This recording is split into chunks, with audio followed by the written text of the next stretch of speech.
Glória a Deus. Glória a Deus. Dá uma salva de palmas para Jesus. Aleluia. Jesus é maravilhoso.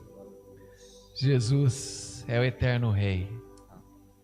Como é bom ouvirmos e o nosso coração se aquecer com a esperança da vida eterna, se aquecer com a esperança da vida, se aquecer com a esperança da salvação. Hoje eu queria falar sobre a pessoa de Jesus Cristo e a supremacia do Filho de Deus. Tem um trecho precioso no livro de Colossenses, é um dos livros que eu mais gosto do Novo Testamento, esses Filipenses, Colossenses, Tessalonicenses, principalmente também Tessalonicenses, que fala de uma igreja modelo, de uma igreja que esperava a volta do Senhor Jesus, sabe? Muitas vezes a nossa esperança parece que ela se vai pelos nossos dedos como uma areia que nós pegamos, mas nós não devemos perder isso. A nossa esperança deve estar no autor e consumador da nossa fé. A nossa esperança não deve estar nessa vida.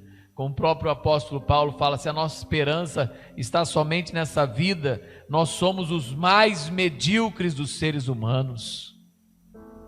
A nossa esperança está naquele que viveu e ressuscitou. A nossa esperança está naquele que reina e reina para sempre.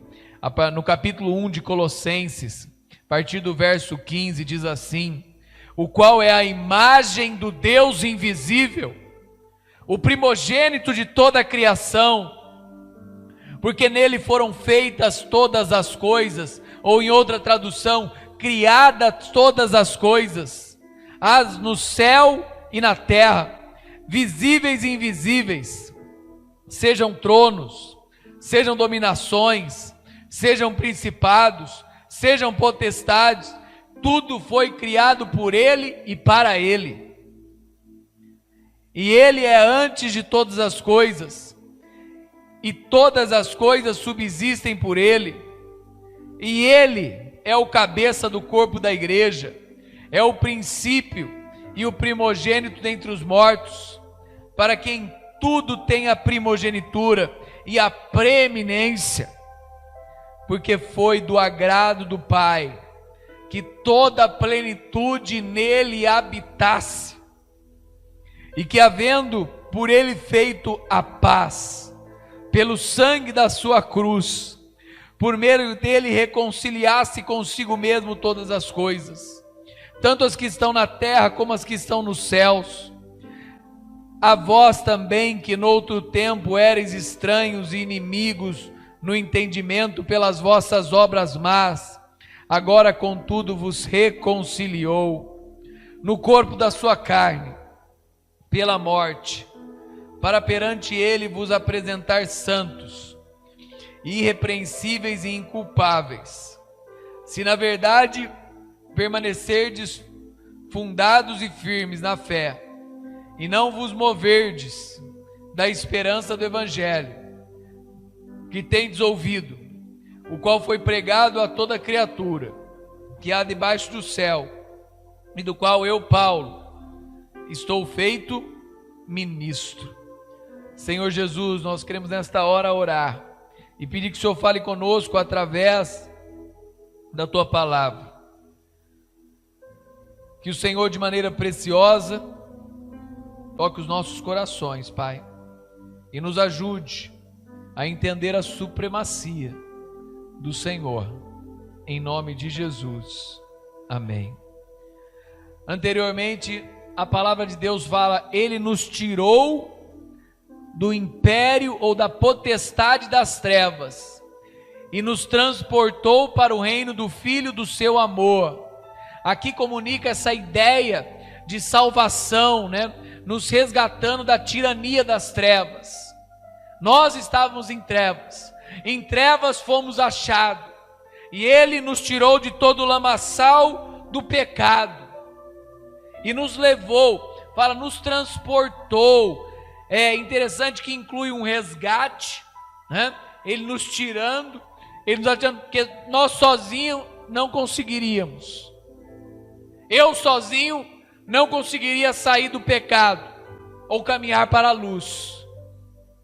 Foi através daquilo que Cristo fez, um resgate de uma situação negativa como o perigo, a morte, a doença, as situações hostis, e para uma libertação.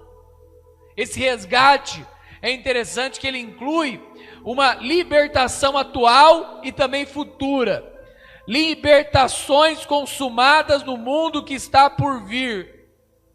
Ele nos libertou não somente do presente, não somente do passado, mas também daquilo que haveria de vir, ou que há de vir, e nos transportou, uma deportação, né? Não sei se você conhece pessoas que foram deportadas, né? Tiradas de um lugar e levadas para outro. Ele nos tirou do império das trevas e nos levou para o reino do seu amor. Ele nos deportou. Ele fez uma transferência de exércitos capturados, de populações de um país para o outro, sabe? Ele nos tirou das trevas para o reino do seu amor. É isso que Jesus fez com as nossas vidas. Aqui fala que ele é a imagem do Deus invisível, o primogênito de toda a criação. Sabe, é importante a gente ver, a palavra grega significa revelação exata. Jesus é o chamado primogênito, revela-se em uma posição exaltada, não ao momento do seu nascimento físico, mas ao seu esplendor e plenitude. Fala que ele se esvaziou de toda a sua glória. Ele é a imagem desse Deus. Entre os judeus, o primogênito era especialmente privilegiado. Ele herdava a liderança da família e tinha dupla propriedade após a morte do seu pai. Então ele é o primogênito, ele é a imagem do Deus invisível. É interessante isso. Essa semana eu falava para os meus alunos, né, sobre quando falava de herança, falava de primogenitura, falava de nascimento, né, que era uma sociedade. Eu falava até da sociedade feudal, que era uma sociedade de privilégios, né? Aqui não há privilégio. Aqui há alguém semelhante a Deus, alguém que é a imagem de Deus, alguém que é como ele fala aqui, ó, a imagem do Deus invisível, o primogênito de toda a criação. Ao mesmo tempo que ele é o primogênito de toda a criação, ele é o primogênito de toda a ressurreição. Ele é o Senhor, sabe?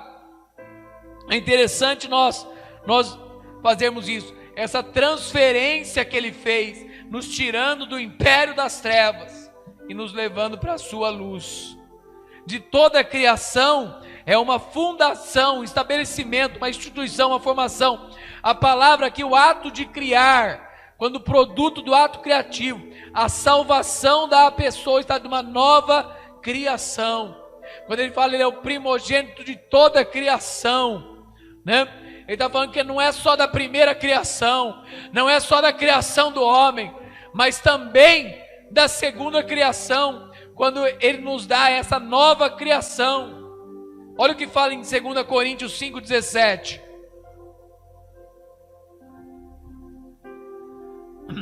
Assim, se alguém está em Cristo, é nova criatura. As coisas velhas já passaram e eis que tudo se fez novo. Ele é o primogênito também dessa criação, de coisas novas, da nova Jerusalém. Ele é o primogênito eterno, sabe? Muitas vezes a gente não entende isso. Verso 16 fala: porque nele foram criadas todas as coisas que há no céu, na terra, as visíveis e as invisíveis. Estrutura organizada no mundo dos anjos. Há uma estrutura no domínio dos anjos, altamente influente na história da humanidade. é aquilo que nós chamamos, né? Sobre todo o principado, sobre toda a potestade. Ele é o rei. Está claro que o exército dos anjos é parte no mundo extremamente organizado dos seres angelicais. Os querubins, os serafins estão acima. Ele também é rei sobre eles. Ele lidera sobre Miguel, ele lidera sobre Gabriel. Ele está acima dos anjos. Ele é a imagem do Deus invisível. Ele é a imagem do Deus real. Ele é a imagem do Deus Todo-Poderoso. É interessante aqui, Jesus como primogênito de toda a criação, agente e meta de todas as coisas. Ele não foi um coadjuvante na história. Ele é a própria história. Ele não foi um agente somente auxiliador na criação. Não, ele é o agente de toda a criação. Ele tinha toda a autoridade, todo o poder sobre todas as coisas. Tudo subsiste para ele e por meio dele. Sem ele, nada do que você vê, nada do que veio a existir, existiria. Ele é antes de todas as coisas, e todas as coisas existem por ele. De vez em quando, de tempos em tempos, eu gosto de contar aquela velha história, né, que é verdadeira, e é até de uma pessoa que nós ouvimos, né? Como que é aquela música lá, Aquarela? É Aquarela do Toquinho? É. E uma vez ele foi viajar, né? Toquinho, né? Corintiano, Toquinho, né? E ele foi viajar e ele sentou ao lado de um religioso, né? De um pastor. E ele fez a pergunta para ele, né? Começou a perceber que ele era um pastor, estava lendo a Bíblia, e alguém perguntou se é pastor. Ele falou: não sou. Eu queria fazer uma pergunta. Deus existe? O questionamento dele, a reflexão dele, a pergunta que ele fez: Deus existe? E o pastor teve o seu momento de introspecção, o seu momento de reflexão, e falou: não, Deus não existe. Toquinho ficou abismado. Mas como assim Deus não existe? Ele falou: quem existe somos eu e você, que nós tocamos. Deus é antes de toda a existência. Quem existe somos eu e você. Agora Deus é antes de tudo existir. Deus é pré a qualquer existência que você possa imaginar. E aqui esse texto é claro nisso. Antes de todas as coisas existirem, Jesus já era. Antes de todas as coisas virem à luz, Jesus já era a luz. Antes de todas as coisas nascerem, Jesus já era a vida.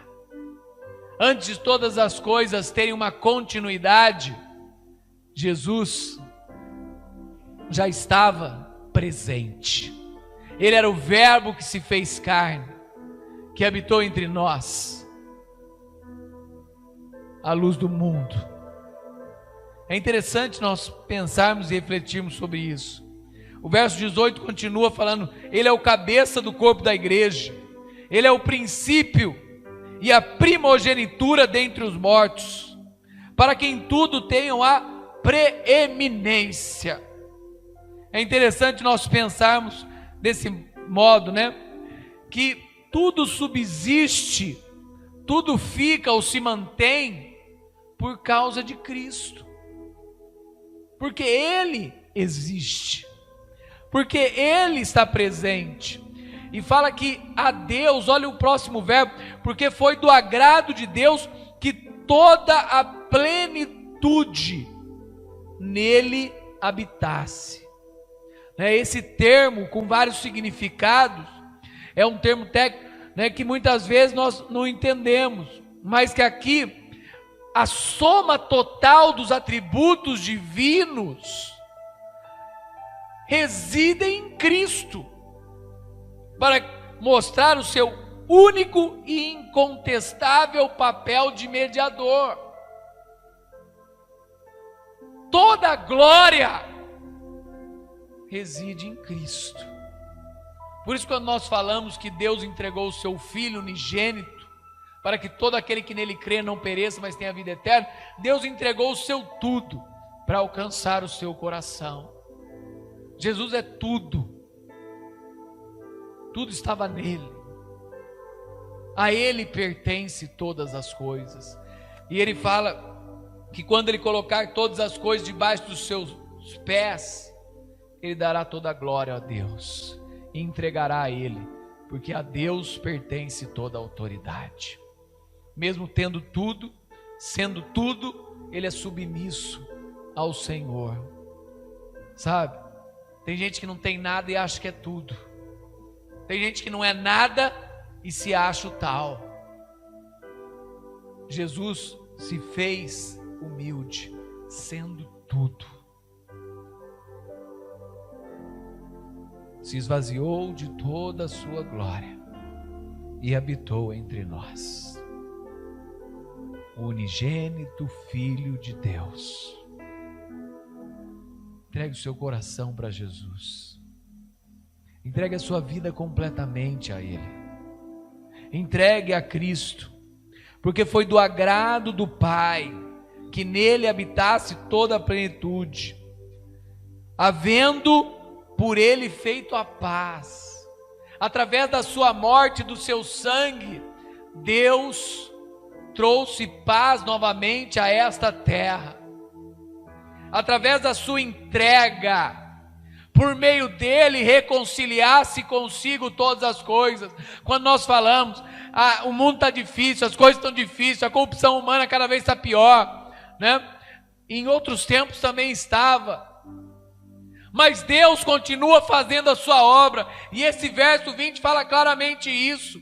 Ele trouxe a paz, através do seu sangue ele reconciliou, e através da obra de Cristo, ele reconciliou consigo mesmo todas as coisas, tanto as da terra quanto as do céu. Deus continua fazendo a sua obra nesta terra. A sua obra é reconciliar consigo o homem, mesmo com tantas tragédias, com tantas dificuldades, com tantos problemas, sem sabermos como será o amanhã.